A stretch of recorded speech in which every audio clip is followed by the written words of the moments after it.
Hey guys, welcome back to my channel. My name is Sebi and you are watching great Nile international. आज मैं बात करने वाला हूं सोनू सूद के बारे में। देखिए, सोनू सूद के बारे में बताने की कोई ज़रूरत नहीं है। पूरी दुनिया जानती है कि किस प्रकार से वो माइग्रेंट्स को, प्रवासी मजदूरों को मुंबई से उनके घर तक पहुंचा रहे हैं। किस प्रकार से वो जो लोग हमारे इंडियन स्टूडेंट्स हैं जो कि बाहर देशों में फंसे हुए, उनके लिए वो फ़्लाइट बुक कर रहे हैं। और किस तरह से गरीब किसान को जो अपनी बच्चियों का इस्तेमाल करके खेत को जुतवा रहा था, उसके घर में तुरंत सोनू सूद ने ट्रैक्टर भिजवा दिया। और किस प्रकार से उन्होंने अपना होटल, जो उनका अपना खुद का होटल था, उन्होंने डॉक्टर्स को, नर्स को रहने के लिए दे दिया। देखिए, ऐसे बहुत सारी काम हैं, ऐसे बहुत सारी बातें हैं जो आप न्यूज़ में, मीडियाज़ में आप सुनते हैं। इसके ऊपर ज़्यादा चर्चा करने की ज़रूरत नहीं है कि सोनू सूद किस प्रकार और क्या क्या करके अभी गरीबों के लिए, पूरे दुनिया के लिए मसीहा बने हुए हैं। और सिर्फ हिंदुस्तान में नहीं, पूरी दुनिया में उनकी वाहवाही हो रही है। ट्विटर पे, इंस्टाग्राम पे, हर जगह बड़े बड़े लोग, बड़े बड़े पोजीशन वाले लोग उनकी वाहवाही कर रहे हैं, उनके इस काम को तारीफ़ कर रहे हैं। और ये तारीफ़ के लायक भी काम है। और काफ़ी लोग सोनू सूद के बारे में ये इच्छा प्रकट कर रहे हैं कि सोनू सूद हमारा इतना मदद कर रहे हैं, पूरे दुनिया की इतना मदद कर रहे हैं, तो किसी न किसी प्रकार से भगवान सोनू सूद को कुछ ऐसा, कुछ बड़ा कामयाबी दे। और ज़रूर उनको बहुत बड़ी कामयाबी मिलेगी। फ़िलहाल मैं इस वीडियो को इसलिए बता रहा हूँ क्योंकि मुझे 5 ऐसी चीज़ें अच्छी लगी जो सोनू सूद के ज़िंदगी से हम और आप सीख सकते हैं। और उनके ज़िंदगी के स्ट्रगल को थोड़ा सा याद करके मैं आपको 5 चीज़ें बताना चाहता हूँ। सबसे पहली बात जो हम सोनू सूद के ज़िंदगी से सीख सकते हैं वो ये है कि जब सोनू छोटे थे, जब वो स्कूल में पढ़ते थे, तो उनकी माँ कॉलेज में प्रोफेसर थी और उनके पिताजी दुकान चलाते थे। ये बात आपको मीडिया के द्वारा बताया भी गया होगा या आप इसको पहले से भी जानते होंगे। लेकिन जब वो कॉलेज में गए, तो कॉलेज में जाने के बाद उन्होंने इंजीनियरिंग कॉलेज में गए। इंजीनियरिंग कॉलेज में जाकर के वो बीई पढ़ने लगे। नागपुर का इंजीनियरिंग कॉलेज में उन्होंने बीई पढ़ने लगा। बीई का मतलब होता है बैचलर ऑफ इंजीनियरिंग के पढ़ाई वो करने लगे। लेकिन उस समय इनको थोड़ा सा एक चस्का लगा। उस समय वो कॉलेज में मॉडलिंग वगैरह होता था, तो कॉलेज में मॉडलिंग के लिए इन्होंने भी कोशिश किया। और मॉडलिंग जब किया, फैशन शो वगैरह होता है, इन्होंने मॉडलिंग किया, तो इनको थोड़ा सा पता चला कि इनका जो थोबड़ा है, इनका जो चेहरा है, इनका जो फेस है, तो ये थोड़ा सा अच्छा है। तो इन्होंने इच्छा जाहिर किया कि इन्होंने सोचा कि मुझे एक्टर बनना चाहिए। मुझे क्या बनना चाहिए? एक्टर बनना चाहिए, मॉडल बनना चाहिए। देखिए, इनका ये तो इंजीनियरिंग करते थे, तो इनको तो इंजीनियरिंग की तरफ फोकस करना चाहिए था। लेकिन फिर भी इन्होंने अपने पैशन को फॉलो किया। इनको थोड़ा सा लगा, देखिए, पूरा ये मॉडलिंग के बारे में, पूरा ये एक्टर का काम कैसे होता है, उसके बारे में कुछ भी नहीं जानते थे। इनके फैमिली में मम्मी पापा या कोई भी एक्टर या मॉडलिंग के फील्ड का नहीं था। इनका बैकग्राउंड मतलब एक्टिंग, मॉडलिंग फील्ड, डायलॉग बोलना, हीरोबाजी करना, गुंडा का रोल करना, ऐसा कुछ भी इनके फैमिली में बैकग्राउंड ऐसा नहीं था। लेकिन फिर भी इन्होंने सोचा कि नहीं, मैं एक्टर बनना चाहता हूँ, मुझे एक्टर बनना चाहिए। देखिए, वैसे ही हमें भी अपने पैशन को फॉलो करना चाहिए। दूसरी चीज़ जो हम सोनू सूद के ज़िंदगी से सीख सकते हैं वो है कि आपके पास जो अभी है, जितना रिसोर्सेस हैं अभी आपके पास, आप उसी से स्टार्ट कीजिए। देखिए, बहुत सारे लोग सोचते हैं ना कि मेरा ये सपना है, मैं ज़िंदगी में ये करना चाहता हूँ, मैं ये अचीव करना चाहता हूँ, और ये सब सोच तो लेते हैं, उतना वहाँ तक तो ठीक है। लेकिन उसके बाद वो क्या है, डायरी लेकर के, पेन लगा करके, पेन लेकर के वो लिखने लगते हैं, मुझे ये काम करने के लिए ये चाहिए, ये चाहिए, ये चाहिए, ये चाहिए, जब ये आ जाएगा, ये आ जाएगा, ये आ जाएगा, ये आ जाएगा। जब इतना बड़ा ये जो पूरा लिस्ट है मेरा, जो मुझे ये सारे रिसोर्सेज जो मुझे चाहिए, ये सारे रिसोर्सेज जब मुझे मिल जाएंगे, तब मैं क्या करूँगा, एक फर्स्ट स्टेप लूँगा और तब मैं कुछ अपना पहला प्रोडक्ट बनाऊँगा, कुछ मैं काम करूँगा। ऐसे लोग सोचते हैं। लेकिन सोनू सूद ऐसा नहीं सोचते थे। देखिए, जब वो स्टार्टिंग में, जब उन्होंने एक्टर बनने के लिए सोचा ना, उसके बाद उन्होंने परिवार से बताया। देखिए, परिवार से आप कुछ भी करते हैं तो परिवार से आप बता सकते हैं, ये भी एक अच्छी बात है जो हम सोनू सूद की ज़िंदगी से सीख सकते हैं। तो उन्होंने फैमिली से बताया, अपनी मम्मी से बताया, और मम्मी ने बोला कि ठीक है बेटा, आप जाइए, आप एक्टर बनिए। उन्होंने उसके लिए इजाज़त दे दिया। फिर सोनू के पास मात्र 5500 रुपये थे। देखिए, वो मुंबई जाना था, एक्टर बनने के लिए कहाँ जाना था? मुंबई जाना था। और मुंबई जाने के लिए कितने रुपए चाहिए? बहुत ज़्यादा रुपए चाहिए, क्योंकि मुंबई पहले भी महंगा था, आज भी महंगा है। इनफैक्ट आज तो और ज़्यादा महंगा हो गया है मुंबई।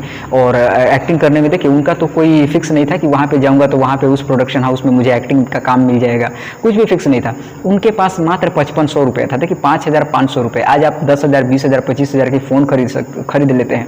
उन्होंने अपना 5500 रुपये में, और उनके पास कुछ भी नहीं था, ना कोई एक्टिंग का ज़्यादा नॉलेज था, कुछ भी नहीं था, लेकिन 5500 रुपये में, एक छोटी से अमाउंट में वो मुंबई जाने के लिए एक करेज को जुटा पाए। देखिए, सबसे बड़ा जो एसेट है, सबसे बड़ा जो चीज़ है जो हमें सपने को पूरा करने के लिए चाहिए, वो है हिम्मत। बहुत बार हम लोग सोचते हैं ये आ जाए, ये आ जाए, ये आ जाए। मैं एक पते की बात बताऊँ आपको, वो सारी चीज़ें आ जाएगी ना, फिर भी आप सक्सेसफुल नहीं बन पाओगे। क्यों? क्योंकि वो सारी चीज़ें आ जाएगी, उसके बाद आपको एक नया प्रॉब्लम आ जाएगा कि इस प्रॉब्लम को सॉल्व करूँगा, उसके बाद मैं करूँगा। इसलिए क्या है कि प्रॉब्लम के ऊपर फोकस ही मत कीजिए। आपके पास जो है, जितना है, जैसे है, आप जिस भी हालात में दिखते हैं, जिस तरह से बोलते हैं, जिस तरह से बड़बड़ाते हैं, आप उसी तरह से अपने सपने को फॉलो करना स्टार्ट कर दीजिए। तीसरी बात जो सोनू सूद की ज़िंदगी से हम सीख सकते हैं वो है नेवर गिव अप। देखिए वो मुंबई में जब आए तो उनके लिए ज़िंदगी आसान नहीं था। मुंबई का जो गली था वो उनके लिए नया था। मुंबई में आकर के लैंग्वेज का भी टेंशन था, खाने पीने का, रहने का, बहुत कुछ भी। उनका कोई दोस्त वगैरह नहीं था जी, कोई भी मतलब वहाँ पे कोई कनेक्शन वगैरह मुंबई में नहीं था। लेकिन फिर भी वो मुंबई में आए और उनके अंदर एक नेवर गिव अप की एटीट्यूड थी। वो देखिए इस प्रोडक्शन हाउस में, इस प्रोडक्शन हाउस में, इस प्रोडक्शन हाउस में वो जाते थे। और पहले का जो तरीका था फिल्म लेने का, पहले क्या था कि फ़ोटो खिंचाना पड़ता था, अपना फ़ोटो खिंचाना पड़ता था और पेपर में, पहले पेपर में फ़ोटो आता था, उस तरह का पेपर में फ़ोटो लेकर के इस प्रोडक्शन हाउस में, उस प्रोडक्शन हाउस में, उस प्रोडक्शन हाउस में जाना होता था। उनको दिखाना होता था कि सर मैं ऐसा ऐसा हूँ, मेरा चेहरा ऐसा है, मैं बैठता हूँ तो ऐसा लगता है, मैं खड़ा हूँ तो ऐसा लगता है, पूरा फ़ोटो दिखाना पड़ता था। और उसके बाद वो ऐसे करके डिसाइड करते थे कि okay I will think over this, okay and if you are selected then I will call you back.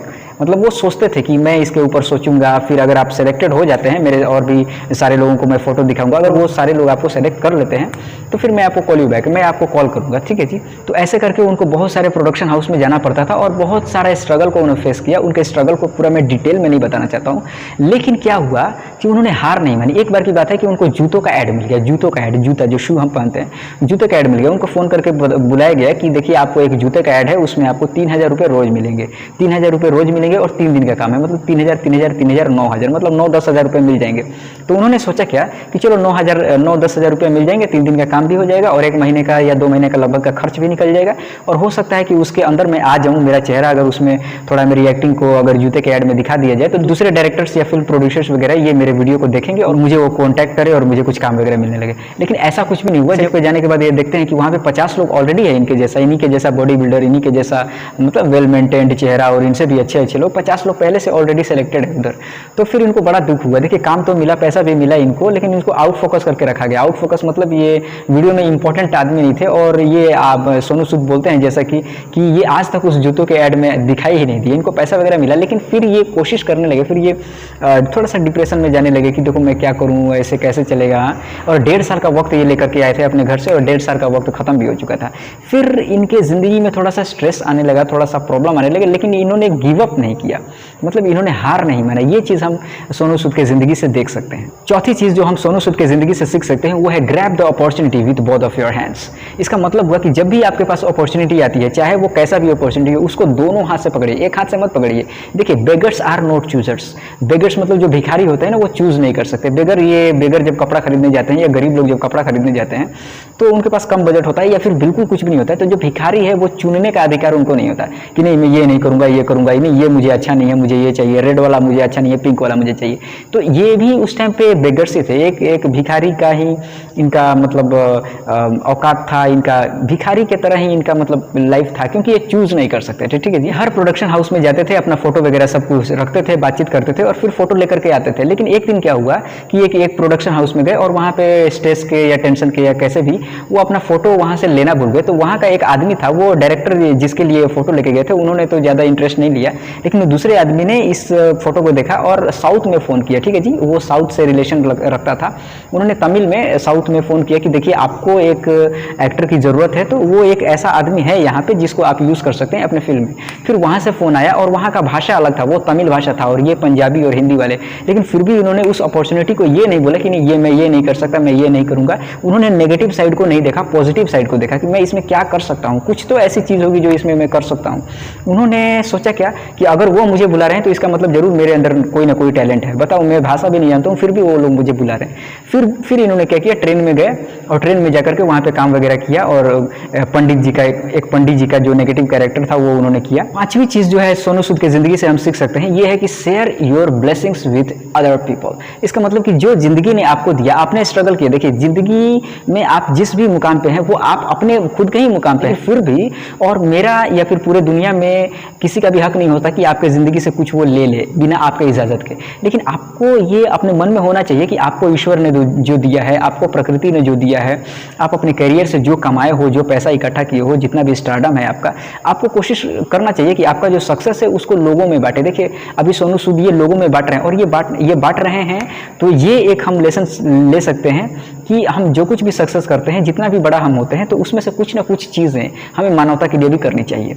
आपको क्या लगता है सोनू सूद के बारे में? ऐसा कौन सा है और भी चीज़ है जो आप सोनू सूद की ज़िंदगी से सीख सकते हैं, मुझे सिखा सकते हैं, दूसरे लोगों को सिखा सकते हैं? सोनू सूद की कौन सी ऐसी फेवरेट फिल्म है जिसको आप पसंद करते हैं, ये मुझे कमेंट में बताइए। और मैं एक बात आपसे पूछना चाहता हूँ कि और ऐसी कौन सी सेलिब्रिटी है जिससे हम कुछ सीख सकते हैं? देखिए, मैं उन सबके ऊपर वीडियो नहीं बनाना चाहता, देखिए, क्योंकि हर सेलिब्रिटी से, हर इंसान से हम कुछ ना कुछ सीख सकते हैं। मैं उसी लोगों के ऊपर वीडियो बनाना चाहता हूँ जिन्होंने, चाहे वो कितना भी बड़ा हो या कितना भी छोटा हो, वो समाज के लिए, मानवता के लिए कुछ किया हो। अगर मानवता के लिए वो कुछ किया है तो फिर मैं उसके बारे में वीडियो बनाऊंगा, कोई नो टेंशन, उसके बारे में मैं वीडियो बनाऊंगा, उनके ऊपर लाइफ स्टडी बनाऊंगा और उनसे 3, 4, 5, 6, 10, 15 बातें जो हम सीख सकते हैं वो मैं खुद भी सीखूंगा और आपके साथ भी शेयर करूंगा। तो ऐसा कौन सा और भी सेलिब्रिटी है, ऐसे कौन से और आदमी हैं और कौन से सक्सेसफुल पर्सन हैं जो कि समाज के लिए कुछ करते हैं? हो सकता है कि मैं सबको नहीं जानता हूं, अगर आप किसी को जानते हैं तो उसका नाम कमेंट कीजिए, मैं उसके ऊपर वीडियो बनाऊंगा।